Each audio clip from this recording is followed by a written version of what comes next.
আমেরিকার নৌ অবরোধের মুখে এবার সরাসরি পাল্টা আঘাতের হুমকি দিল ইরান। তেহরানের সাফ কথা, তাদের বন্দরগুলোতে কোনো ধরনের বাধা প্রয়োগ করা হলে বিশ্ব বাণিজ্যের চাকা তারা চিরতরে থামিয়ে দেবে।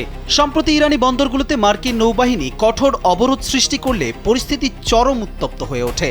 এর কড়া প্রতিক্রিয়া জানিয়ে ইরানের সেনাবাহিনী আজ এক বিশেষ সামরিক বিবৃতি দিয়েছে। তারা স্পষ্ট হুঁশিয়ারি দিয়েছে যে এই অবরোধ অব্যাহত থাকলে লোহিত সাগর, পারস্য উপসাগর ও ওমান সাগরের সব বাণিজ্যিক পথ পুরোপুরি বন্ধ করে দেয়া হবে। এর ফলে কোনো দেশেই এই স্পর্শকাতর রুট দিয়ে পণ্য বা জ্বালানি তেল আমদানি রপ্তানি করতে পারবে না।